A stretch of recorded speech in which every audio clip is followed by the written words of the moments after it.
बिस्मिल्लाहिर्रहमानिर्रहीम अस्सलाम वालेकुम। मैं हूं सिकंदर हैदर और आप देख रहे हैं इलेक्ट्रिकल उर्दू ट्यूटोरियल्स चैनल। दोस्तों, आज की वीडियो में आप सीखेंगे कि कैसे एक डायरेक्ट ऑनलाइन स्टार्टर को वायर किया जाता है। ये सिंपल है कि आप एक डायरेक्ट ऑनलाइन स्टार्टर को वायर कीजिए, लेकिन मेन चीज़ इस वीडियो में ये है कि भाई आप स्टेप बाय स्टेप सीखेंगे और इस तरीके से सीखेंगे। अगर आपने इस वीडियो को सपोर्ट किया तो आगे जाके हम नए नए ऐसे ऐसे डायग्राम बनाएंगे जिससे आप स्टेप बाय स्टेप हर एक कंट्रोल वायरिंग सीख पाएंगे। दोस्तों, हमने नया सीरीज़ स्टार्ट किया है जिसमें हम कंट्रोल वायरिंग और इसी तरह पावर वायरिंग, इंडस्ट्रियल वायरिंग, सारी चीज़ों के बारे में बात करेंगे, उसकी डायग्राम्स के बारे में बात करेंगे। इसी तरह जो भी टॉपिक आपको दरकार होगा तो उस पर हम आज से काम करेंगे। तो सबसे पहले इस वीडियो में हम स्टेप बाय स्टेप जाएंगे, इसके पार्ट्स के बारे में बात करेंगे कि भाई एक डायरेक्ट ऑनलाइन स्टार्टर में क्या क्या लगता है। एक ब्रेकर लगता है, इसी तरह हमारे साथ एक मैग्नेटिक कंडक्टर लगता है, एक ओवरलोड रिली लगती है और इसी तरह हमारे साथ कुछ स्विचेस लगते हैं। तो इसमें सबसे पहले हम इनके पार्ट्स के बारे में बात करेंगे और उसके बाद हम स्टेप बाय स्टेप उसकी वायरिंग के बारे में बात करेंगे कि कैसे इसको वायर किया जाता है। शुरू करने से पहले मैं आप लोगों को बताता चलूँ कि अगर आपको कोई भी टॉपिक दरकार हो, कोई भी वायरिंग डायग्राम दरकार हो तो नीचे कमेंट सेक्शन में मुझे बता दीजिए। इंशाल्लाह मेरी पूरी कोशिश होगी कि उस पर जल्द से जल्द काम किया जाए और इंशाल्लाह आज से हम डेली बेस पर अपने यूट्यूब चैनल को अपडेट करेंगे। तो इस वीडियो को लाइक और शेयर ज़रूर कीजिए क्योंकि इस तरह की वीडियो बनाने में काफ़ी मेहनत लगती है। अगर आप हमारा हौसला अफजाई करेंगे तो इंशाल्लाह हम दिल लगा के काम करेंगे। तो सबसे पहले एक DOL स्टार्टर में क्या होता है, एक सर्किट ब्रेकर होता है। अब यह circuit breaker MCCB circuit breaker भी हो सकता है, MCB सर्किट ब्रेकर भी हो सकता है। यहाँ पर मैंने एक MCCB सर्किट ब्रेकर दिखाया हुआ है।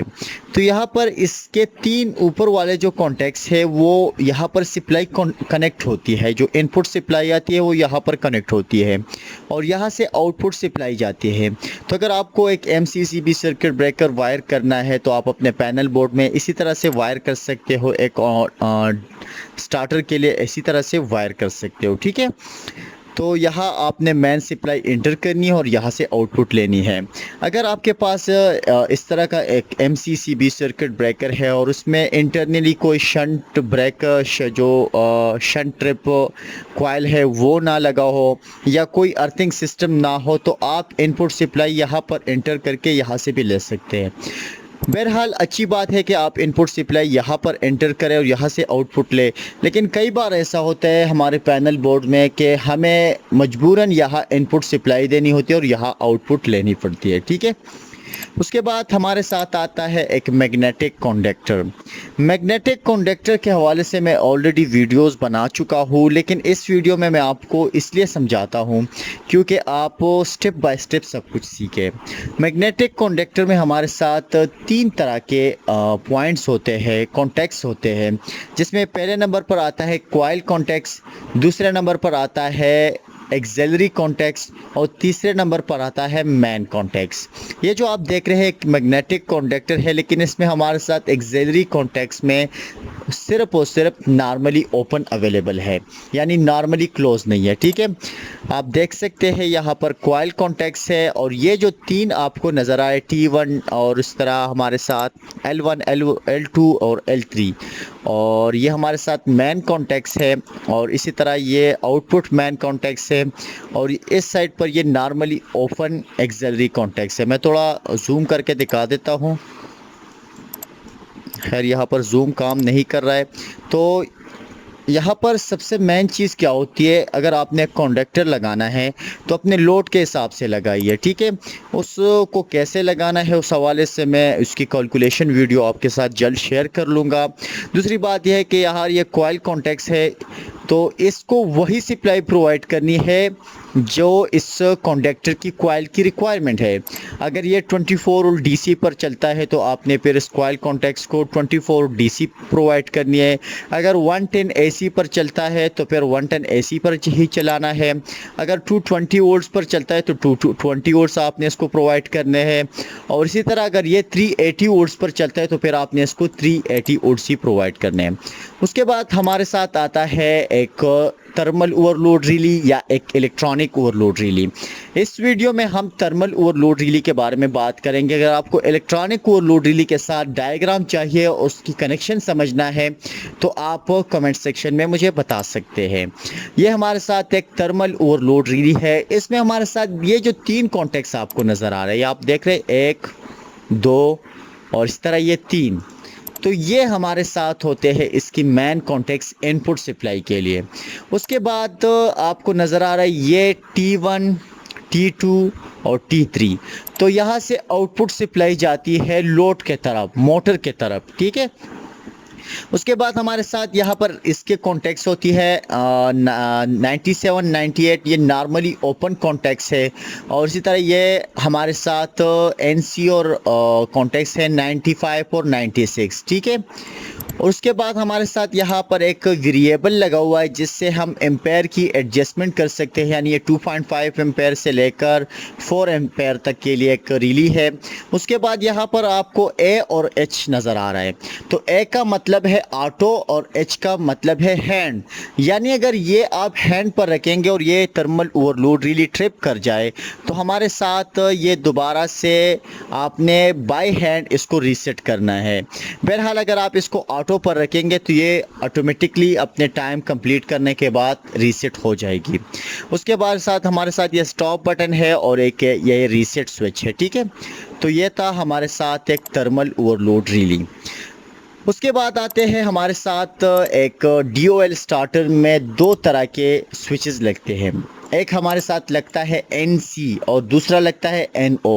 NC का मतलब होते हैं नॉर्मली क्लोज, यानी इसका इंटरनली आपस में कनेक्शन होता है और जब हम इसको पुश करते हैं तो हमारे साथ इसका जो सर्किट होता है वो ओपन हो जाता है। आप देख सकते हैं हमारे साथ ये 2 कॉन्टैक्ट्स आपको नज़र आए, तो ये आपस में NC, अगर आप यहाँ पर मीटर रखेंगे और यहाँ पर रखेंगे और कनेक्टिविटी टेस्ट करेंगे तो हमारे साथ कनेक्टिविटी आएगी क्योंकि इंटरनली नॉर्मली क्लोज सर्किट है, ठीक है। और यहाँ ये जो रेड बटन है, ये रेड बटन जो होता है हम DOL स्टार्टर में स्टॉप बटन के लिए यूज़ करते हैं, ठीक है। उसके बाद आता है हमारे साथ नॉर्मली ओपन स्विच। ये ग्रीन स्विच जो होता है हम मोटर को या ड्यूअल स्टार्टर को स्टार्ट करने के लिए इस्तेमाल करते हैं। इसकी जो इंटरनली कॉन्टैक्ट्स होते हैं वो हमारे साथ नॉर्मली ओपन होते हैं, यानी एक NO पुश बटन स्विच होता है। जो ही हम इसको प्रेस करते हैं तो आपस में इसकी कनेक्शन बनती है। नॉर्मल हालत में ये इंटरनली ओपन सर्किट होते हैं। तो ये थे पार्ट्स और हम अब जाते हैं डायग्राम के तरफ जिसमें आप स्टेप बाय स्टेप सीखेंगे कि कैसे आपने एक DOL स्टार्टर को वायर करना है।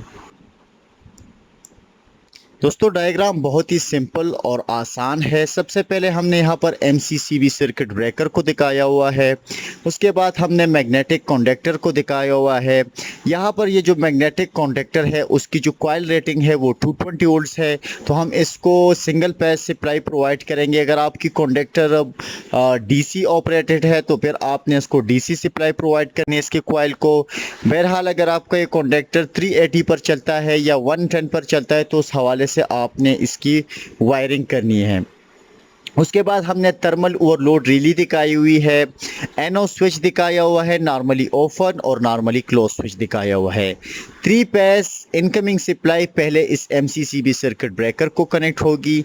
यहाँ पर हमने रेड येलो ब्लू इस्तेमाल किया है, यानी L1, L2 और L3। तो L1 यहाँ पर कनेक्ट होगा, L2 यहाँ पर कनेक्ट होगा और L3 यहाँ पर कनेक्ट होगा।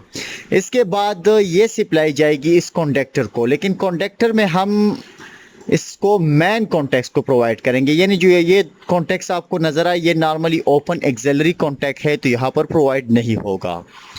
तो यहाँ इससे रेड यहाँ पर जाएगा, येलो यहाँ पर आएगा और जो ब्लू वायर है वो यहाँ पर आएगा, ठीक है। उसके बाद इस थर्मल ओवरलोड रिले को प्रोवाइड हो जाएगा। अब यहाँ तक हमने इसकी जो पावर वायरिंग है वो कर दी है, यानी जो मेन वायरिंग है वो हो चुकी है। अब इसके बाद इसकी कंट्रोल वायरिंग बाकी है। तो कंट्रोल वायरिंग के लिए हमें न्यूट्रल की ज़रूरत होगी, क्योंकि ये कंडक्टर है वो 220 वोल्ट से ऑपरेटेड है। अगर आपका कंडक्टर जो है वो 380 है या 24 वोल्ट डीसी है तो उस हवाले से आप कर सकते हैं। बहरहाल ये जो आपको ये कंडक्टर नज़र आ रहा है ये असल में 24 वोल्ट डीसी वोल्ट वाला कंडक्टर है, लेकिन हमने यहाँ इसको 220 ज़ाहिर किया हुआ है कि भाई आपको ये कनेक्शन 220 में समझाया जा सके। अगर आपको आपका कंडक्टर 24 वोल्ट डीसी है तो फिर आपने उसको 24 वोल्ट डीसी प्रोवाइड करना है। बहरहाल इंशाल्लाह जल्दी मैं एक वीडियो शेयर करूँगा जिसमें मैं डीसी कंडक्टर के ज़रिए ये सारी वायरिंग आप लोगों को समझाऊंगा। कंट्रोल वायरिंग में हम पहले न्यूट्रल वायर को यहाँ इस रिले में कनेक्ट करेंगे नॉर्मली क्लोज कांटेक्ट में, और फिर उसके बाद हम नॉर्मली क्लोज से लेंगे और कंडक्टर के एक टर्मिनल को प्रोवाइड करेंगे, यानी कॉइल के एक टर्मिनल को हम प्रोवाइड कर देंगे। सिंपल तरीका है, हमने न्यूट्रल यहाँ पर कनेक्ट कर दिया और यहाँ से लेकर यहाँ इस पॉइंट में कनेक्ट कर दिया है। उसके बाद आती है लाइन सप्लाई। तो हम लाइन सप्लाई यहाँ पर प्रोवाइड करेंगे इस एनसी स्विच को।